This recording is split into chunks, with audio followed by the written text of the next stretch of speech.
आज हमने पढ़ना है fill in the blanks, reading plus writing. आज हम इसके बारे में जस्ट पढ़ेंगे, प्रैक्टिस हम इसकी कल को करेंगे। सही है।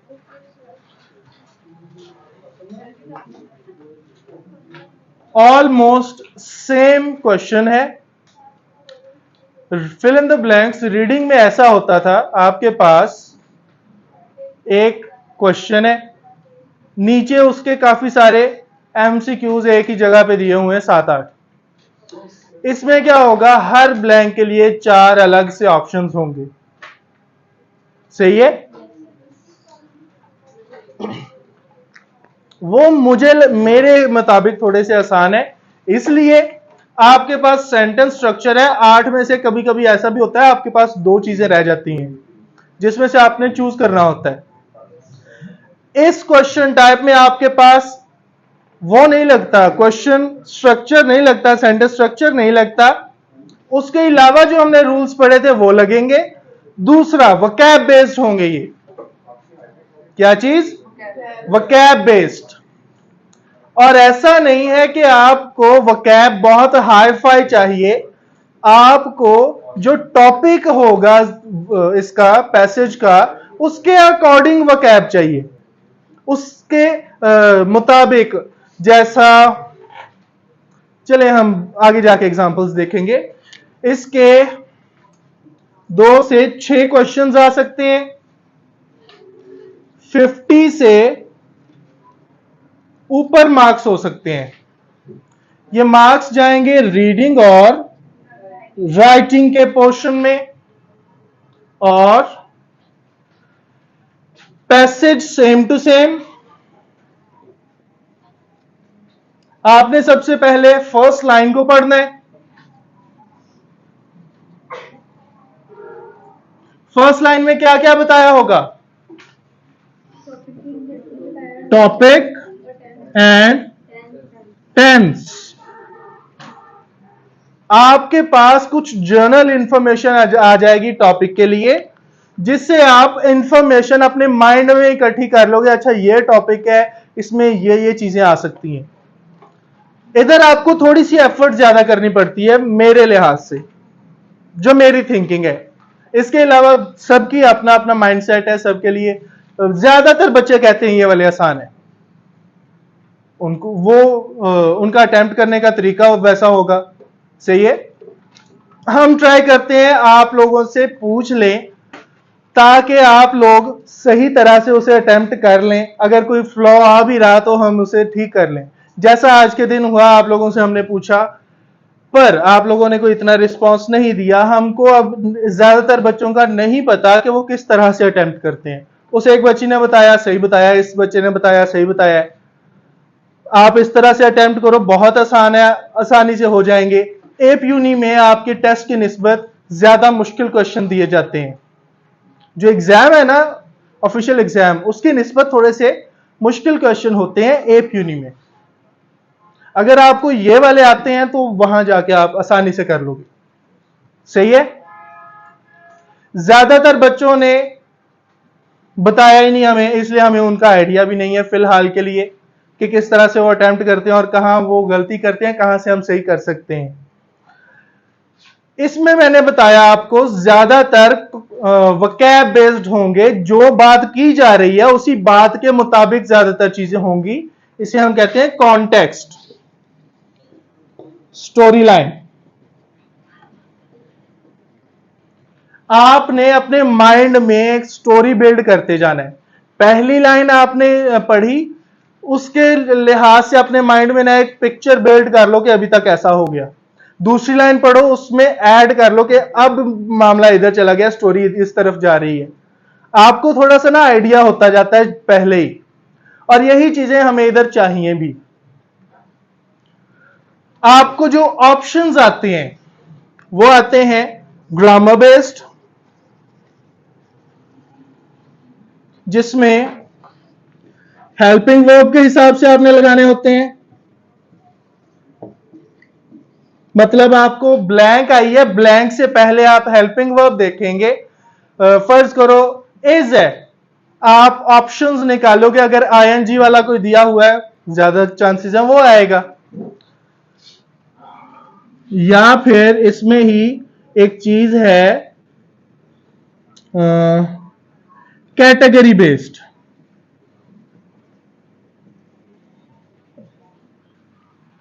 आपने ब्लैंक ओपन किया है, 4 ऑप्शन है, एक नाउन है, एक वर्ब है, एक एडजेक्टिव है, एक एडवर्ब है। आपने अब कैटेगरी चूज करनी है, चारों में से क्या आएगी। यहां आपका थोड़ा सा सेंटेंस स्ट्रक्चर यूज हो जाएगा और ये कम आते हैं, बहुत कम आते हैं।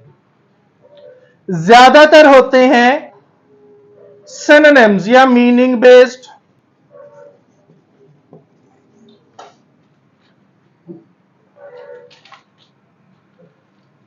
और कॉलोकेशंस या वोकैब बेस्ड, जिसे हम कॉन्टेक्स्ट बेस्ड भी कहते हैं, प्रेपोजिशंस।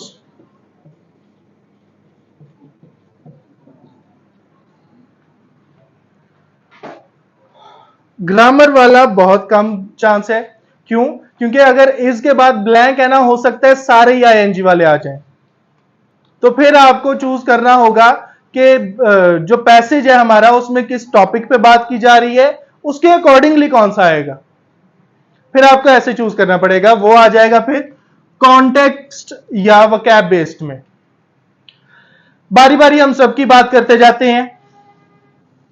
मीनिंग बेस्ड, आपके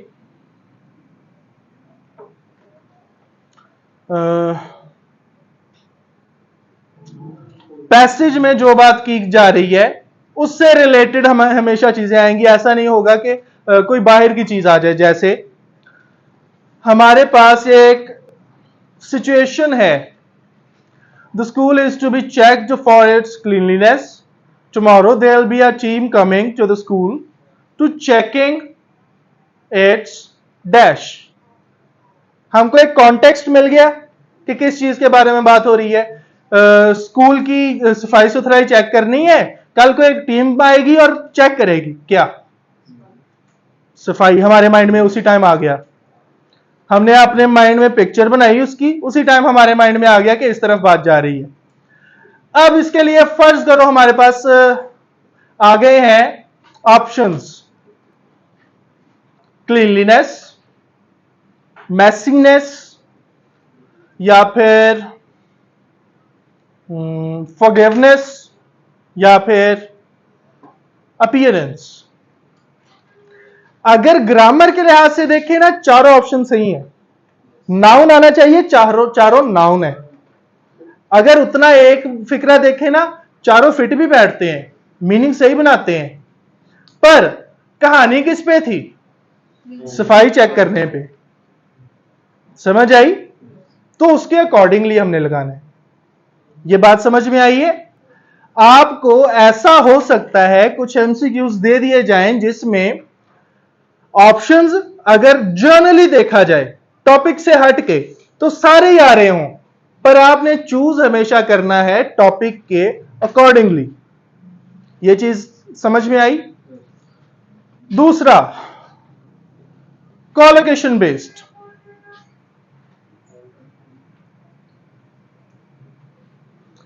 हम एक सेंटेंस लिखते हैं,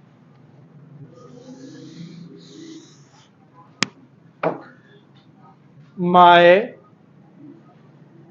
little brother wants to dash for the truth।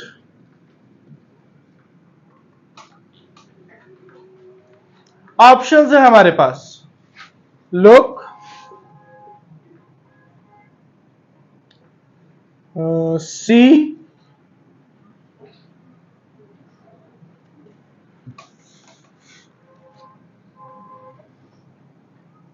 Watch,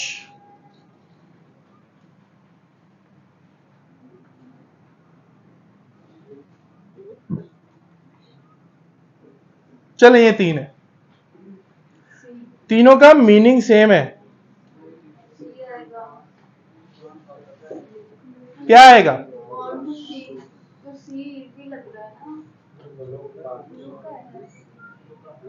look कैसे आएगा?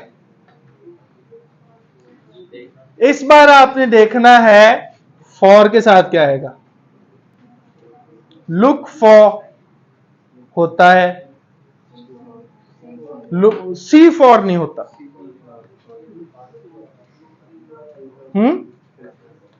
या अगर इधर होता इनटू, अब क्या आएगा? हम भी लुक इनटू, दोनों ही नहीं होते, ना सी ना वॉच। बात की समझ आई? इस तरह से आपको कौन से देखनी पड़ जाती है, ये आते हैं, ज्यादा आते हैं, आसान है पर थोड़े से ट्रिकी हैं, बच्चे कंफ्यूज हो जाते हैं। अगर कुछ भी ना हो, हाँ जी, अब सी आएगा। आपको सिचुएशन के हिसाब से मोल्ड करना पड़ेगा। ये होती हैं कॉलोकेशंस। अब आती है बात प्रपोजिशन की।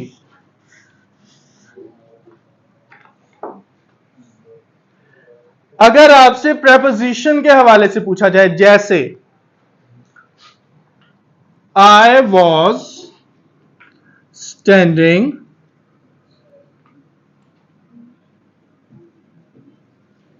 डैश द डोर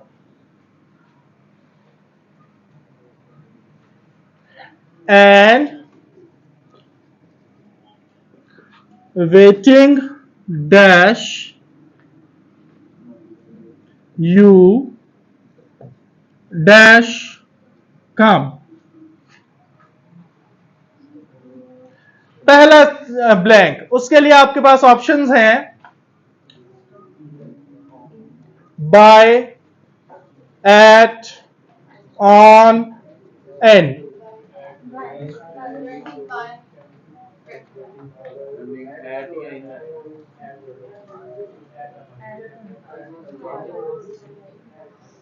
एट,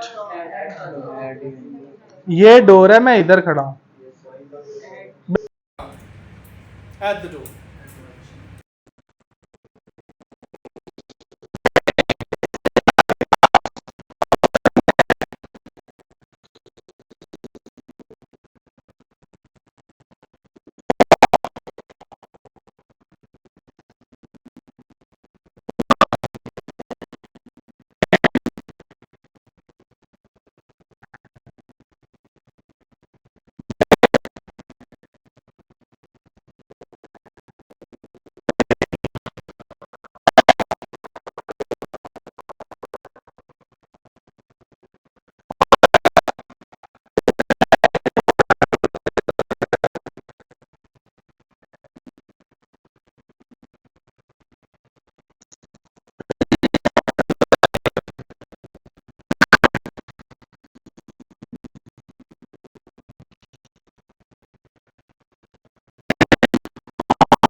समझ आइए किस तरह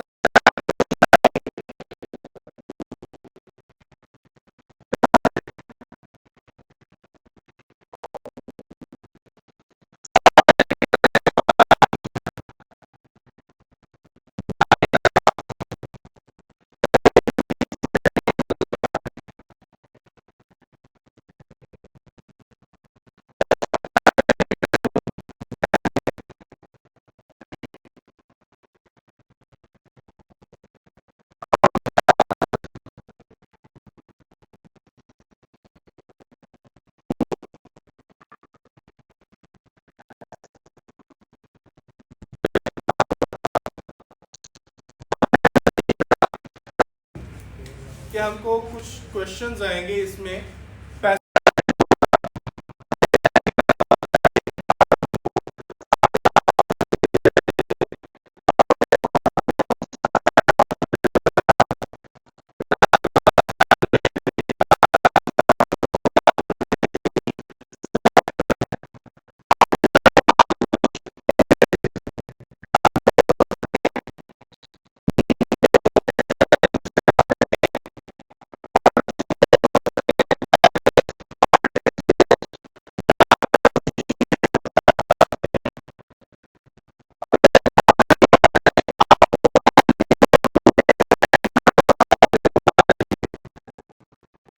और ऐसा होता भी है।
मतलब आप किसी चीज की पोजीशन डिफाइन कर रहे हैं या तो टाइम के लिहाज से,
चलिए आज के लिए आपका काम इतना ही।